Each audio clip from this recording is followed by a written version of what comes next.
Right now on CBS 2 News, the shooting deaths in Virginia of a reporter and a photographer on live TV this morning continues to send shockwaves across the country tonight.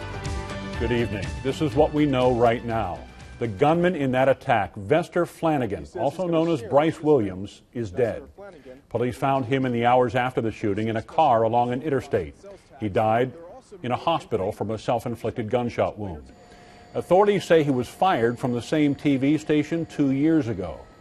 Of course, today's murders hit close to home for many of us who do the same job day in and day out, just like the two victims, Alison Parker and Adam Ward. Unfortunately, as we've reported too many times, violence can happen anywhere. CBS 2 News reporter Marissa Scott spoke with counselors today who say there are some warning signs. Marissa? Scott, when a tragedy happens at work or involves coworkers, counselors say it's important to talk about what happened and about the victims. In a time of tragedy, police say it's important to call for help if you feel threatened. Excuse me, we got a guy here being very disrespectful in the back. If it wasn't for one 911 call by his photographer, former CBS 2 News anchor and reporter Gabe Erickson says he doesn't know what would have happened after he felt threatened during a live story.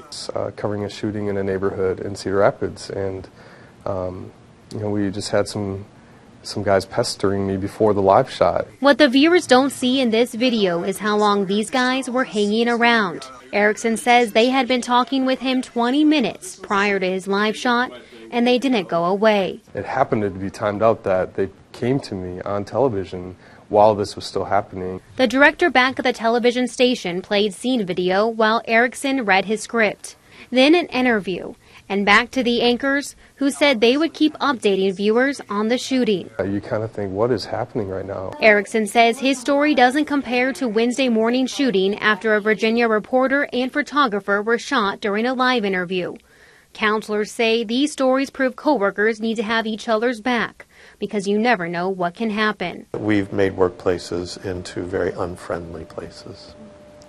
And so that means that the one who's the most broken gets the least amount of attention. Lyle says keep an eye on your coworkers. If you notice odd behavior, speak up and tell a manager. Telling your boss that somebody's having a hard time opens the door to help. As for Erickson, he says he's thankful to tell his story, but says he's thinking and praying for the station and their lost co-workers, Alison and Adam. It's just especially shocking. So there's always an element of danger in that profession. Counselors say it's best to humanize the workplace and create a quiet space where coworkers can talk. They also recommend to offer yoga classes before or after work to help relieve stress and tension. Marissa Scott, CBS 2 News. Marissa, thanks.